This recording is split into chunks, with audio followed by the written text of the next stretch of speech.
पिछले एपिसोड में हमने देखा कि एक्सल्टेड सेलेस्टियल माउंटेन का सेकंड ट्रेजर अपीयर हो चुका था, जिसे हासिल करने के लिए सारे के सारे गॉड किंग उसके पीछे पड़ गए थे। इवन के 8 सीक्रेट एम्परर्स भी अपनी पूरी ताकत लगाते हुए माइटी अर्थ सील को पकड़ने की कोशिश करते हैं, लेकिन चाहे वो जितनी मर्जी कोशिश कर ले, माइटी अर्थ सील खुद को आजाद करके निकल ही जाता था, जिसका सिर्फ एक ही मतलब है कि माइटी अर्थ सील अपने मालिक को खुद चूज करेगी। और हम देखते हैं कि वो मास्टर जियांगलिन को चूज करती है, क्योंकि वो खुद ब खुद ही मास्टर जियांगलिन के पास आ गई थी, जो देखकर तो मास्टर जियांगलिन भी हैरान हो गए थे। इसके बाद वो वहाँ से उस माइटी अर्थ सील को लेकर निकलने की कोशिश करने लगे, जहाँ पर सारे के सारे गॉड किंग्स उनके पीछे पड़ चुके थे। कई सारे गॉड किंग्स से तो उन्होंने अपना पीछे छुड़ा लिया था, लेकिन आखिर में उनका सामना जियांग एम्परर से हो गया। इन दोनों की फाइट काफी ज्यादा जबरदस्त थी, जहाँ आखिर में हम देखते हैं कि मास्टर जियांगलिन ने जियांग एम्परर को हरा दिया था। इसके बाद मास्टर जियांगलिन जब बहुत ही मुश्किल से अपने साथियों के साथ मिलकर एक्सल्टेड सेलेस्टियल माउंटेन से माइटी अर्थ सील को लेकर बाहर आ जाता है, तो तभी अचानक बाहर की तरफ मौजूद असुर गॉड किंग ने यहाँ टाइम स्टॉप टेक्निक का इस्तेमाल करते हुए मास्टर जियांगलिन को हवा में फ्रीज कर दिया ताकि वो उससे माइटी अर्थ सील ले सके। लेकिन किन्यू ऐसा होने नहीं देता। वो मास्टर जियांगलिन और अपने दोस्तों को टेलीपोर्ट करके अपने न्यू यूनिवर्स में ले आया था। अब आगे तो नेक्स्ट एपिसोड की शुरुआत यहाँ पर बिल्कुल उसी सीन से शुरू होती है, जहाँ धीरे धीरे करके एक्सल्टेड सेलेस्टियल माउंटेन से सारे के सारे गॉड किंग्स निकल कर बाहर आने लगे, जिनमें 8 सीक्रेट एम्परर्स भी मौजूद थे। और वो अपने सामने असुर गॉड किंग को देखकर कहते हैं कि आखिर तुम यहाँ पर क्या कर रहे हो, कहीं तुम अपने वादे को तोड़ने की कोशिश तो नहीं कर रहे। जिस पर असुर गॉड किंग जवाब देते हुए कहता है कि मैंने वादा किया था कि मैं एक्सल्टेड सेलेस्टियल माउंटेन के अंदर कदम नहीं रखूंगा, लेकिन मैंने ऐसा कोई वादा नहीं किया ताकि मैं सेकंड ट्रेजर के लिए कम्पीट भी नहीं करूंगा। ये बात इन सबको ही चुभती है, लेकिन ये लोग असुर गॉड किंग का आखिर क्या ही बिगाड़ सकते थे, इसलिए सब लोग शांत हो गए। तभी जाओ एम्परर यहाँ पर सबको बताता है कि सेकंड ट्रेजर मास्टर जियांगलिन और किन्यू को मिला है, वो उनके पास मौजूद है। जो सुनकर तो सब लोग आपस में बातें करने लगे कि आखिर ये क्या हुआ। किन्यू पहले ही इतना सारा ताकतवर है और अब उन्हें एक्सल्टेड सेलेस्टियल ट्रेजर भी मिल गया। कहीं ऐसा तो नहीं कि आने वाले फ्यूचर में मिस्टी सिटी इस पूरे के पूरे डिवाइन रेल्म को रूल करेगी। यहाँ पर सब लोग इसी तरह की बातें कर रहे थे। तभी अचानक जियांग एम्परर यहाँ ऊपर की तरफ आते हुए सब लोगों से कहने लगता है कि दोस्तों हम ऐसा होने नहीं दे सकते, इसलिए मेरा मशवरा है कि हम सब लोग मिलकर अपनी कंबाइंड स्ट्रेंथ का इस्तेमाल करते हुए मिस्टी सिटी को चारों तरफ से घेर ले और किन्यू को मजबूर करे कि वो सेकंड ट्रेजर को हमारे हवाले कर दे। जियांग एम्परर की ये बात सुनकर तो जाओ एम्परर फौरन से हाथ खड़ा करते हुए कहता है कि मेरी जाओ फैमिली इसके लिए एग्री है। जो सुनकर तो बारी बारी करके बाकी के सीक्रेट एम्परर्स ने भी हमें बढ़ना शुरू कर दी थी और सारे के सारे गॉड किंग इसके लिए एग्री होने लगे।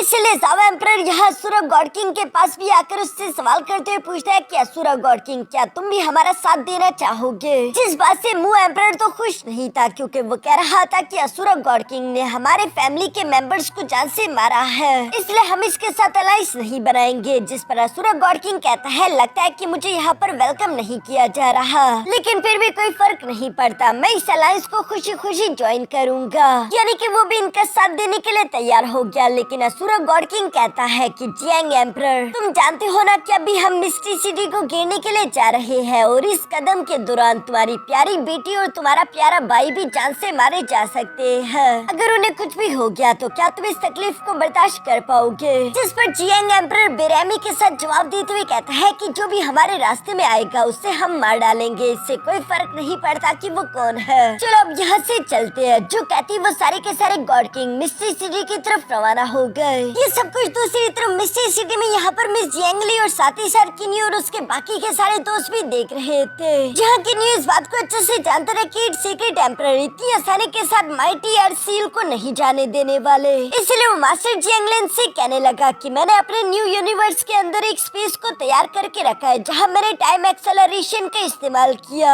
इसलिए बाहर का 1 सेकंड वहाँ के 1 लाख सेकंड के बराबर है, यानी कि बाहर के 5 मिनट वहाँ के पूरे 1 साल के बराबर होंगे। आपको वक्त चाहिए और मैं चाहता हूँ कि आप उस स्पेस में जाकर माइटी अर्थ सील के अंदर मौजूद टाइम लॉक को मास्टर करने की कोशिश करें। जिस पर मास्टर जियांगलिन कहता है कि मुसीबत हमारे घर की तरफ आ रही है, आखिर मैं तुम्हें इस मुसीबत में अकेले छोड़कर ऐसे कैसे जा सकता हूँ, मैं भी यही रुककर तुम्हारे साथ फाइट करूंगा। जिस पर किन्यू जवाब देते हुए कहता है कि फिक्र ना करे, वैसे भी मेरी अकेले की स्ट्रेंथ इतनी सारा हो चुकी है कि अगर 8 सीक्रेट एम्परर कंबाइन होकर भी मेरे सामने आ जाए तब भी मैं अपनी जगह से हिलूंगा नहीं। मास्टर जैंगलिन को भी फिक्र हो रही थी, इसलिए मिस ज़ू क्यूलिन सामने की तरफ आते हुए कहती है कि हमारे बीच यही एग्रीमेंट हुआ था कि जिसे माइटियर सील मिलेगा ये उसका ही होगा, और चूंकि ये तुम्हें मिला है इसलिए तुम इसे मास्टर करो। यहाँ की फिक्र करने की कोई जरूरत नहीं, किन्यू के साथ हम दोनों भी तो मौजूद है। जिस पर मास्टर जैंगलिन आखिरकार एग्री हो गया। वो किन्यू से कहता है कि अच्छा ठीक है, अपना ध्यान रखना, और ये कहती वो टेलीपोर्ट करके फौरन से उसी स्पेस में चले गए। पीछे की तरफ किन शुआंग भी यहाँ पर अपने फादर से कहता है कि फादर मैं भी आपकी मदद करना चाहता हूँ। जिस पर किन्यू से समझाते हुए कहता है कि बेटा अभी तुम छोटे हो, जब तुम बड़े हो जाओ तब तुम मेरी मदद करना, अभी के लिए तुम ये काम हम पर छोड़ दो। ये कहती है किन्यू मिस जैंगली, मिस ज़ू क्यूलिन और साथ ही साथ मास्टर येफेंग फौरन बाहर की तरफ रवाना हो गए। जहाँ रास्ते में उड़ते हुए किन्यू मिस जैंगलिन से कह रहा था कि मास्टर जैंगलिन ने हमारे लिए बहुत कुछ किया है, आखिरकार हमें भी मौका मिल गया मास्टर जैंगलिन के लिए कुछ करने का। मिस जैंगली भी ये सुनकर मुस्कुराते हुए हमें सरी लाती है। इसके बाद ये लोग उड़ते हुए यहाँ मिस्टी सिटी के सेंटर में आ गए थे, जहाँ पर किन्यू ने फौरन से एक फॉर्मेशन एक्टिवेट करके पूरी की पूरी मिस्टी सिटी के बाहर तक फैला दी थी। और यहाँ किन्यू अपने दोस्तों को बताने लगा कि अगर कुछ भी गड़बड़ हुई तो इस फॉर्मेशन की मदद से मैं पूरी की पूरी मिस्टी सिटी को टेलीपोर्ट करके अपने न्यू यूनिवर्स में भेज दूंगा। ये कहते हुए किन्यू मिस जैंगली से कहता है कि मिस्टी सिटी की जिम्मेदारी तुम्हारे कंधों पर है। जिस पर मिस जैंगली भी जगह की हिफाजत करने के लिए तैयार हो गई थी। साथ ही साथ किन्यू यहाँ पर मिस ज़ू क्यूलिन और मास्टर येफेंग से कहता है कि आप दोनों ने भी अभी तक टाइम स्टॉप को मास्टर नहीं किया, और उसके अलावा सेकंड ट्रेजर को हासिल करने के लिए आप दोनों को काफी एनर्जी एग्जॉस्ट करनी पड़ी, इसलिए बेहतर होगा कि आप दोनों भी सिटी में रुककर खुद को रिकवर करो, और अगर मुझे जरूरत पड़ी तो आप दोनों मेरी मदद करने के लिए आ जाना। जिस पर मास्टर येफेंग और मिस ज़ू क्यूलिन दोनों ही तैयार हो गए थे। इसके बाद किन्यू उड़ते हुए यहाँ मिस्टी सिटी के बाहर की तरफ आ जाता है, जहाँ वो देख पा रहा था कि सारे गॉड किंग एक तूफान की तरह तेजी से इसी तरफ आ रहे हैं। इसलिए किन्यू कहने लगा कि वक्त आ चुका है कि इन गॉड किंग्स को भी मैं मजा चखाऊं और इन्हें एहसास हो कि मुझे गुस्सा दिलाने का अंजाम क्या होता है। ये कहती किन्यू अपनी पावर का इस्तेमाल करके एक स्पेशल तरह की मिस्ट पूरी की पूरी मिस्टी सिटी माउंटेन पर फैला देता है, जिस वजह से जब सारे गॉड किंग्स यहाँ मिस्टी सिटी के बाहर पहुँचे तो वो इस मिस्ट को देखकर काफी जरा हैरान हो गए थे, क्योंकि वो इसके आर पार नहीं देख पा रहे। इवन कि जब वो अपने डिवाइन सेंस से आगे की तरफ देखने की कोशिश करते हैं तो उनका डिवाइन सेंस भी इस मिस्ट को पार नहीं कर पा रहा था, जो बात काफी जरा हैरान करने वाली थी। ये लोग यही सोच रहे थे कि आखिर किन्यू क्या प्लानिंग कर रहा है, पर ज़ाउरन तो कुछ जरा ही जज्बाती हो रहा था। वो गुस्से के साथ आगे की तरफ आते हुए कहता है कि किन्यू चाहे जो मर्जी प्लानिंग कर रहा हो, उसका कोई भी प्लान कामयाब नहीं होगा। इस वक्त यहाँ पर टोटल 30 गॉड किंग्स मौजूद है, जो कि पूरे मिस्टी सिटी को तबाह करने की ताकत रखते हैं। इसलिए वो ऊंची आवाज में कहता है कि किन्यू बेहतर होगा कि तुम जल्दी से जैंगलिन से कहो कि वो माइटी अर्थ सील हमारे हवाले कर दे, वरना हमने मिस्टी सिटी को तो वैसे ही घेर रखा है और हम इसे पूरी तरीके से खाक में मिला देंगे। ये सब ज़ाउरन बहुत ही जरा एरोगेंटली कह रहा था। दूसरी तरफ किन्यू भी टेलीपोर्ट करके मिस्ट से बाहर की तरफ आते हुए कहता है कि तुम कुछ जरा ही एरोगेंट नहीं हो रहे, आखिर तुम इस तरह की बात कैसे कर सकते हो? अगर ऐसी ही बात करनी है तो तुम्हारे पीछे असुरा गॉड किंग भी तो मौजूद है, तुम लोगों ने उससे क्यों नहीं कहा कि वो माइटी स्काई सील तुम लोगों को दे दे? कहीं ऐसा तो नहीं कि तुम लोगों को लगता है कि मास्टर जैंगलिन को बुली करना आसान है, किन्यू को बुली करना आसान है? जिस पर ज़ाउरन के पास कोई जवाब नहीं रहता और वो गुस्सा होते हुए यहाँ पर अपनी स्पिरिचुअल सोर्ड टेक्निक को रेडी करते हुए कहता है कि बस बहुत हुआ, पहले ही तुम मेरे फादर और सेकंड अंकल को जान से मार चुके हो और आज उनका बदला लेते हुए मैं तुम्हें जान से मार डालूंगा। ये कहते वो किन्यू पर हमला कर देता है, लेकिन किन्यू तो तीसी के साथ टेलीपोर्ट करते हुए थंडर सोर्ड अटैक को डॉज करते हुए फौरन से यहाँ ज़ाउरन के पीछे आ गया, जहाँ साथ ही साथ किन्यू ने अपने सेलेस्टियल स्फीयर को बाहर की तरफ निकाल लिया था और वो फौरन से ज़ाउरन पर पीठ पीछे हमला कर देता है, जहाँ पर हम देखते हैं कि किन्यू ने अपने सेलेस्टियल स्फीयर का इस्तेमाल करते हुए ज़ाउरन के गॉड किंग रिंग को शटर कर दिया था, और इससे पहले कि उसका सेलेस्टियल स्फीयर यहाँ ज़ाउरन की भी जान ले पाता, तभी अचानक हम देखते हैं कि ज़ाओ एम्परर ये देखकर फौरन से अपनी थंडर चेन को बाहर की तरफ निकालते हुए सामने की तरफ थ्रो करके किन्यू के सेलेस्टियल स्फीयर को पकड़ते हुए कहता है कि किन्यू रुक जाओ। सती सर वो ज़ाउरन से कहने लगा कि ज़ाउरन वहाँ से भागो। ज़ाउरन भी काफी जरा खौफजदा हो चुका था और वो डर के मारे भागने की कोशिश करता है, लेकिन दूसरी तरफ किन्यू से जाने नहीं देने वाला, बल्कि वो यहाँ पर मुझे सारे गॉड किंग्स को एक सबक देना चाहता था, और इसीलिए हम देखते हैं कि वो फौरन से अपने सेलेस्टियल स्फीयर को छुड़वाकर तेजी के साथ टेलीपोर्ट करते हुए दोबारा से जावरन के सामने आ गया, जहाँ पर किन्यू ने बिना कोई सेकंड जाया करते हुए फौरन से अपने सेलेस्टियल स्फीयर को तेजी के साथ सामने की तरफ भेजते हुए जावरन की बॉडी के आर पार करा दिया और यहीं पर किन्यू जावरन की जान ले लेता है, जो देखकर तो सारे के सारे गॉड किंग शॉक हो गए थे। इवन के जाओ एम्परर भी चिल्लाते हुए कहता है कि कमीना किन्यू, मानो जैसे कि वो किन्यू पर हमला करने की सोच रहा हो। तभी किन्यू उससे कहता है कि जाओ एम्परर कोई गलती मत करना वरना तुम्हारा भी बिल्कुल यही हश्र होगा, जो सुनकर जाओ एम्परर को मजबूरन खामोश होना पड़ा। वो जानते रहे कि किन्यू बिल्कुल सही कह रहा है। वहाँ पर मुझे सारे के सारे गॉड किंग्स ही खामोशी के साथ किन्यू के सामने खड़े थे, जिन्हें देखते हुए किन्यू कह रहा था कि मुझे तुम सब लोगों की आंखों में खौफ दिखाई दे रहा है, जो बात बिल्कुल सही थी क्योंकि ये सभी घबराए हुए थे। यहाँ पर बहुत सारे किन्यू के दुश्मन हैं, जिन सब ने जब किन्यू कमजोर था तो उसके साथ बहुत बुरा किया। इसलिए किन्यू कह रहा था कि तुम में जिसके साथ भी मेरा उधार बाकी है वो तो मैं सूद समेत तुम लोगों के साथ चुकता करूंगा। जिस पर जियांग एम्परर किन्यू से कहता है कि किन्यू इतना भी ज्यादा ओवर कॉन्फिडेंट होने की कोई जरूरत नहीं। ये मत सोचो कि तुम अकेले इतने सारे गॉड किंग्स को हरा सकते हो, तुमने हमें कुछ ज्यादा ही अंडर एस्टिमेट कर लिया है। ये कहते साथ ही जियांग एम्परर फौरन से यहाँ पे डार्क पर्ल को बाहर की तरफ समन करने लगा, जो देखकर बाकी के साथ सीक्रेट एम्परर्स भी फौरन से अपने अपने सोर्स पर्ल को बाहर की तरफ समन करना शुरू कर लेते और ये ऑटो के ऑटो सीक्रेट एम्परर एक साथ आ चुके थे। जब ये ऑटो सीक्रेट एम्परर अपने सोर्स पर्ल्स का एक साथ इस्तेमाल करते हैं तो इनकी ताकत इतनी ज्यादा खतरनाक हो जाती है कि कोई भी इसका मुकाबला नहीं कर पाता। लेकिन अगर आप लोगों को याद हो जब किन्यू ने अपना न्यू यूनिवर्स बनाया था और न्यू यूनिवर्स के अंदर जब किन्यू ने अपना लेवल ब्रेक थ्रू किया और वो गॉड किंग बना, तो किन्यू के गॉड किंग रिंग के अंदर इसी तरह के 8 सोर्स पर्ल ट्रेजर्स आ चुके थे।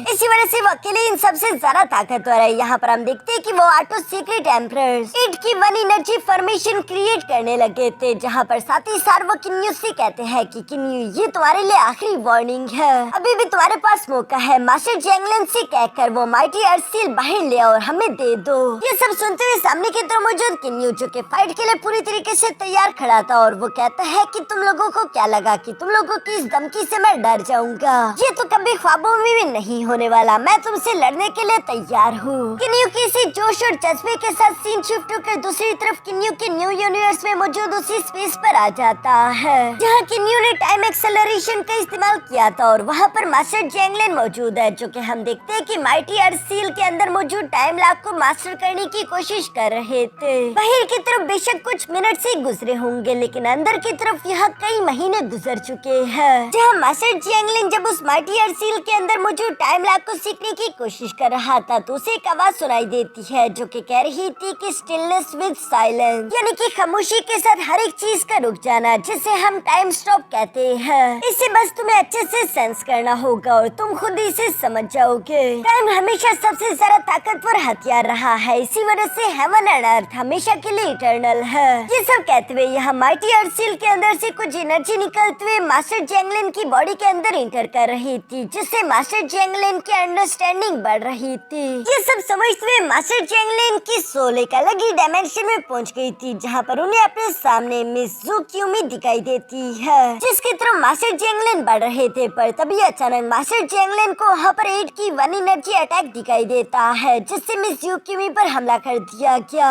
ये देखकर मास्टर जैंगलन दर्द से ऊंची आवाज में चिल्लाते हुए कहता है कि रुक जाओ। मास्टर जैंगलन का ये कहना ही था कि तभी अचानक उनकी बॉडी से एक पावरफुल एनर्जी अनलीश हुई और वहाँ पर मौजूद हर एक चीज हवा में ही फ्रीज हो गई। लेकिन अगले ही लम्हे में जू क्यूमी की लाश नीचे की तरफ गिरने लगी है, जिसे मास्टर जैंगलन फौरन से आगे की तरफ बढ़ते हुए पकड़ लेता है और वो इमोशनल होकर उदास होते हुए कह रहे थे कि जू क्यूमी मुझे माफ कर देना, उस वक्त मैं बहुत ही ज्यादा स्लो था और ये चीज समझ नहीं पाया। काश टाइम लॉक की ये अंडरस्टैंडिंग मुझे तब मिल चुकी होती और मैं तुम्हारी जान बचा पाता। ये सब कहते हुए हमें बाहर की तरफ दिखाया जाता है कि मास्टर जैंगलन ने आखिरकार टाइम लॉक के अगले लेवल को हासिल कर लिया है, जिसे टाइम स्टॉप कहते हैं। यानी कि मास्टर जैंगलन गॉड किंग के सेकंड स्टेप में इंटर कर चुके हैं, जहां पहले स्टेप में आपको टाइम एक्सेलरेशन की पावर मिलती है, खुद के लिए टाइम की रफ्तार को इंक्रीज कर देना, जिससे आपकी भी स्पीड इंक्रीज हो जाती है। फिर सेकंड स्टॉप में आपको पावर मिलती है टाइम स्टॉप की, यानी कि आप हवा में ही लोगों का टाइम फ्रीज कर सकते हैं, जो एबिलिटी अब तक सिर्फ असुरा गॉड किंग और ब्लड सी क्वीन के पास ही थी। लेकिन मास्टर जैंगलन ने भी अब इसे मास्टर कर लिया है। इसके बाद सीन शिफ्ट होकर वापस से बाहर की तरफ यहाँ किन्यू पर आ गया था, जहाँ पर उसके सामने एक सीक्रेट एम्परर अपने सोल स्पेल की पावर को कंबाइन करके किन्यू पर हमला करने के लिए खुद को तैयार कर रहे थे। तभी अचानक पीछे से मास्टर जियांगलिन भी मौके पर पहुंच गया था, जिन्हें देखकर तो किन्यू काफी जरा खुश हो जाता है। दूसरी तरफ मास्टर जियांगलिन किन्यू के पास आते हुए कहता है कि किन्यू अब तुम बाकी का काम मुझ पर छोड़ सकते हो। यहाँ डुआनमो एम्परर तो मास्टर जियांगलिन को देखकर कहता है कि जियांगलिन जल्दी से वो माइटी अर्सील हमारे हवाले कर दो, जिस पर मास्टर जियांगलिन सामने की तरफ देखते हुए कहता है कि ये मंजर काफी जाना पहचाना है। सारे होली सीक्रेट एम्परर्स एक साथ मिलकर एक बार फिर से एक बगावत करने वाले के खिलाफ खड़े हो चुके हैं, ताकि ये अपनी अथॉरिटी को यहाँ पर मेंटेन रख सके। लेकिन इस बार मैं कह रहा हूँ कि मैं तुम लोगों को कामयाब होने नहीं दूंगा। जो सुनकर असुरा गॉड किंग फरन अपनी ब्लड सोर्ड को बाहर की तरफ निकालते हुए कहता है कि जियांगलिन अगर तुमने वो माइटी अर्सील नहीं दिया फिर मरने के लिए तैयार हो जाओ। जिस पर किन्यू भी गुस्सा होते हुए अपने सेलेस्टियल स्पीयर को असुरा गॉड किंग की तरफ तानते हुए कहता है कि मेरे होते हुए मैं भी देखता हूँ कि कौन मेरे अंकल जियांगलिन को तकलीफ पहुँचाता है। कोई ऐसा पैदा ही नहीं हुआ जो कि मेरे सामने ही मास्टर जियांगलिन की जान ले सके। किन्यू ये सब बहुत ही कॉन्फिडेंटली कह रहा था, जो सुनकर मास्टर जियांगलिन धीरे से सामने की तरफ आते हुए किन्यू से कहता है कि किन्यू ये मेरी लड़ाई है। ये कहते हुए मास्टर जियांगलिन ने भी अपनी लुवियो सोर्ड को बाहर की तरफ निकाल लिया था और वो कहता है कि अगर तुम्हें वो माइटी अर्सील चाहिए तो मुझे मारकर मेरी लाश से वो हासिल कर लो। जो सुनकर तो जियांग एम्परर गुस्सा होते हुए अपने साथियों से कहता है कि ठीक है, इसे जान से मार डालो और हम इसकी लाश से ही माइटी अर्सील लेंगे। ये सुनते ही हम देखते हैं कि 5 सीक्रेट एम्परर्स यहाँ पर अपने सोल स्पेल ट्रेशर्स की पावर को कंबाइन करके 5 एलिमेंटल फॉर्मेशन बनाना शुरू कर देते हैं, जबकि बाकी के जो 3 सीक्रेट एम्परर्स थे वो भी अपने सोल स्पेल की पावर को कंबाइन करके यहाँ 3 की 1 एनर्जी अटैक फॉर्मेशन बनाना शुरू कर चुके थे। इस वक्त हवा में मास्टर जियांगलिन के सामने 2 बहुत ही खतरनाक फॉर्मेशंस मौजूद है, जहाँ पर हम देखते हैं कि एक फॉर्मेशन से बहुत बड़ी डिवाइन सोर्ड निकलकर बाहर आना शुरू हो गई, जो कि बाहर आने के बाद हजारों सोर्ड्स में कन्वर्ट हो जाती है, यानी कि वो 1000 सोर्ड फॉर्मेशन आर्ट का इस्तेमाल करने वाले हैं। जिन तलवारों में डार्क एलिमेंट और साथ ही साथ थंडर एट्रीब्यूशन की पावर्स थी। किन्यू और मास्टर जियांगलिन भी ये सब देख रहे थे और अब मास्टर जियांगलिन भी सीरियस होते हुए अपनी फाइट पावर एक्टिवेट करने लगे, जहाँ पर हम देखते हैं कि वो अपनी एक फॉर्मेशन को एक्टिवेट करके कहते हैं कि स्टॉप। उनके ये कहते साथ ही अचानक हम देखते हैं कि आसपास का टाइम फ्रीज हो गया।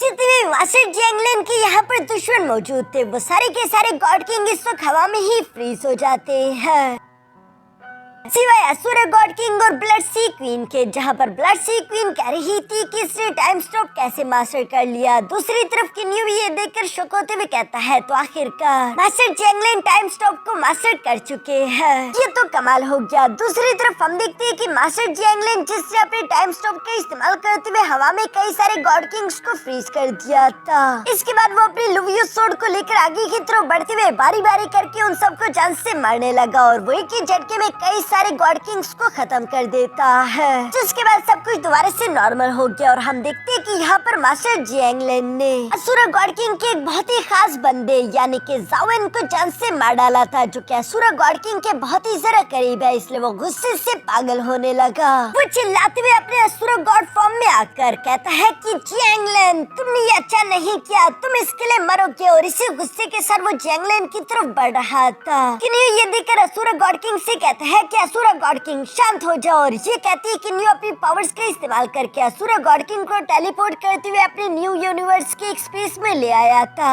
जिस स्पेस में किन्यू ने असुरा गॉड किंग को टैप करके रखा हुआ है। असुरा गॉड किंग गुस्से के साथ चिल्लाते हुए अपनी एनर्जी अनलीश करते हुए कह रहा था कि किन्यू तुम मुझे रुकने के लिए नहीं कहो, मैं इस जगह को तबाह कर दूंगा। जियांगलिन ने सावन की जान ली है और उससे मरना होगा। ये सब कहते हुए यहाँ असुरा गॉड किंग गुस्से के साथ आग बगोला होते हुए अपनी ब्लड सोर्ड के स्पेशल अटैक्स का इस्तेमाल करते हुए उस स्पेस को शटर करने की कोशिश करने लगा, लेकिन किन्यू से जवाब देते हुए कहता है कि यहाँ की स्पेस लॉ बिल्कुल अलग है। जिन स्पेटियल लॉस को तुम मास्टर कर चुके हो वो यहाँ पर कोई काम के नहीं, तुम इस बैरियर को तोड़ नहीं सकते। असुरा गॉड किंग तो बार बार स्लैश अटैक लगाते उस बैरियर को तोड़ने की कोशिश कर रहा था, लेकिन नाकामयाब होने के बाद वो जोर जोर से हंसते हुए कहता है कि किन्यू, तुम्हारी ताकत बेशक बहुत ज्यादा है, तुम्हारी एबिलिटीज भी बहुत ही अजीब है, लेकिन क्या तुम वाकई में मेरा दुश्मन बनने की ख्वाहिश रखते हो? जिस पर किन्यू जवाब देते हुए कहता है कि मैं समझता हूँ कि गॉड किंग जावन की मौत ने तुम्हें गुस्सा कर दिया और तुम बदला लेना चाहते हो,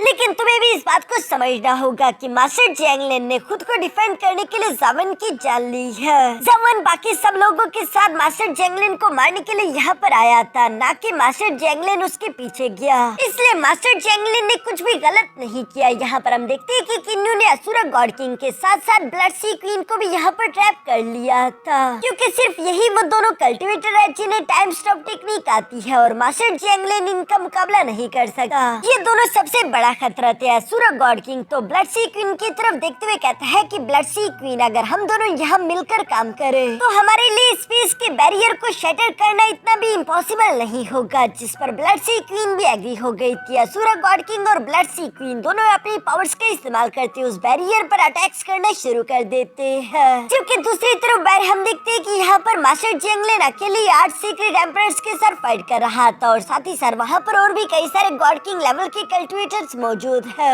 8 सीक्रेट एम्परर्स की बनाई हुई वो 2 पावरफुल फॉर्मेशंस, वो इनका इस्तेमाल करते हुए मास्टर जैंगलिन पर हमला करने लगे, जिन्हें डॉज करने के लिए मास्टर जैंगलिन वहाँ से दूसरी तरफ जाने लगा। वांगफू एम्परर की बहन मिस लू जियांग ये देखकर कहती है कि मास्टर जैंगलिन की ताकत किन्यू से कम है, एक बार मास्टर जैंगलिन इंजर्ड हो जाए उसके बाद उसे हराना आसान होगा। ये कहती वो कई सारे गॉड किंग्स के साथ मिलकर एक साथ यहाँ मास्टर जैंगलिन पर हमला करने लगी। पहले भी 2 फॉर्मेशन अटैक्स मास्टर जैंगलिन के पीछे पड़े हुए थे। हम देखते हैं कि इन सारे अटैक्स को मास्टर जैंगलिन अचानक से पीछे की तरफ मुड़ते हुए अपने लुवियो सोर्ड की एक स्लैश अटैक के साथ काट देता है, जो देखकर दूसरी तरफ जाओ एम्परर रुकता नहीं, बल्कि हम देखते हैं कि उसने अपने फॉर्मेशन का इस्तेमाल करते हुए दोबारा एक थंडर पाइथन क्रिएट कर लिया था, जिससे वो मास्टर जैंगलिन के पीछे लगा चुका। यानी कि ये सब लोग मास्टर जैंगलिन को सांस लेने का समय भी नहीं दे रहे थे। मास्टर जैंगलिन भी लगातार उन अटैक से टकराता रहा, जहाँ बार बार मास्टर जैंगलिन अपनी लुवियो सोर्ड की पावर का इस्तेमाल करते, लेकिन धीरे धीरे हम देख पा रहे थे कि मास्टर जैंगलिन भी थक रहे हैं। वो इन अटैक्स को रोकने के साथ साथ हम देखते हैं कि वहाँ पर मौजूद बारी बारी करके एक गॉड किंग का भी सामना कर रहे थे, जहाँ पर हम देखते हैं कि उनकी नजर में ल्यू जियांग आ गई थी और वो ल्यू जियांग की तरफ बढ़ते हुए अपनी तलवार से उस पर स्लैश अटैक करने ही वाला था, पर तभी अचानक हम देखते हैं कि वांगफू ली सामने की तरफ आ गया, जो कि अपनी बहन को बचाने के लिए फौरन उसे हाथ से पकड़ते हुए साइड की तरफ खींच लेता है,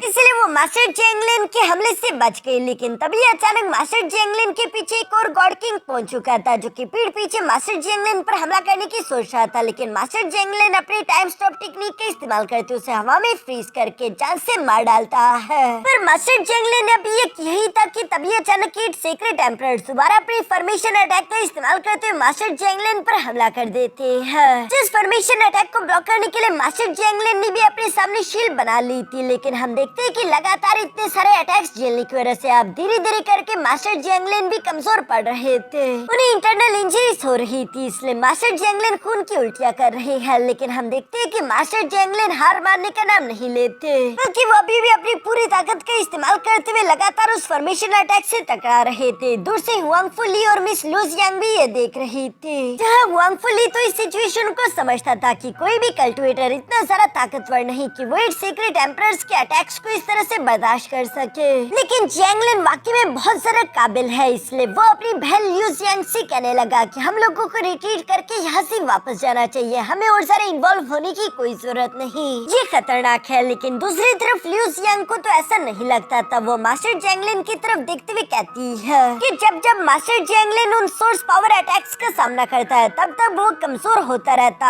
है, उसके जख्म और भी जरा गहरे हो रहे हैं। और वैसे भी यहाँ पर मिस लू जियांग सोचने लगी कि किन्यू इस वक्त असुरा गॉड किंग और ब्लड सी क्वीन के साथ मसरूफ है, जहाँ असुरा गॉड किंग के साथ किन्यू फाइट कर रहा था और ब्लड सी क्वीन उस बैरियर को तोड़ने के लिए अपनी पावर्स का यूज कर रही थी, इसलिए मिस लू जियांग को लगता है कि किन्यू वहाँ से डिस्ट्रैक्ट नहीं हो सकता। यही बिल्कुल सही मौका है जियांगलिंग को जान से मारने का। हमें ऐसा मौका दोबारा कभी नहीं मिलेगा। ये कहती वो फन से अपनी विप का इस्तेमाल करते हुए यहाँ मास्टर जियांगलिन पर हमला करने के लिए दोबारा से आगे बढ़ गई। जिस विप अटैक को अपनी तरफ बढ़ते हुए देखकर मास्टर जियांगलिन एक बार फिर से अपनी टाइम फ्रीज टेक्निक का इस्तेमाल करता है। जिस टाइम फ्रीज का इस्तेमाल करते हुए मास्टर जियांगलिन ने वहाँ पर मौजूद सारे के सारे God king, secret emperors, even की मिस लू जियांग को भी हवा में फ्रीज कर दिया था। और चूंकि मिस लू जियांग को पहले भी एक मौका मिल चुका था, लेकिन फिर भी उसने मास्टर जियांगलिन को जान से मारने की गलती की, तो इसलिए इस बार मास्टर जियांगलिन उसे माफ नहीं करने वाला। वो लू जियांग की तरफ देखते हुए कहता है कि हुआंगफू लू जियांग, अब तुमने अपनी हद पार कर दी है। ये कहती मास्टर जियांगलिन अपने हाथ में अपनी पावर्स को इकट्ठा करते हुए यहाँ उस विप को टच करता है, जिससे उनकी एनर्जी मूव करते हुए सीधा सीधा यहाँ मिस लू जियांग की बॉडी तक पहुँच गई थी। वो विप तो शैटर हुआ, साथ ही साथ मिस लू जियांग की बॉडी भी शैटर कर गई और वो वहीं पर जान से मारी गई, जिसके साथ ही टाइम फ्रीज टेक्निक खत्म हो जाती है। हुआंगफू एम्परर और हुआंगफू ली यहाँ पर चिल्लाते हुए अपनी बहन हुआंगफू लू जियांग का नाम लेते